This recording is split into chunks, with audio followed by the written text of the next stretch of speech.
Hello হ্যাঁ কোনটা দিদি বার্তা আছি কি করছো? তো বসে আছি।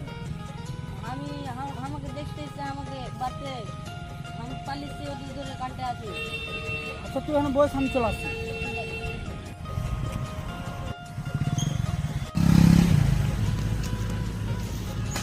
তোমাকে না পেতে মরে যাবো জি, মরে যাবি। কি হলো রে পড়া? হ্যাঁ তোমাকে না পেতে মরে যাবো। কেনে মতো পড়াবি তো? আমাকে দেখতেছে ডোমরিয়া এলো, কোনটা কাজ? ডোমরিয়া। আচ্ছা তুই চিন্তা করিস না, তোকে আমি নিয়ে পালিয়ে যাবো। কেন তুই ভাবছিস যে আমি থাকতে রে? হ্যাঁ ঠিক আছে বস, গাড়িতে বস, চল। তোকে যাই আমি বিয়ে করলি, চল। ভালো তো ধর, কম মনে হাত দে না রে।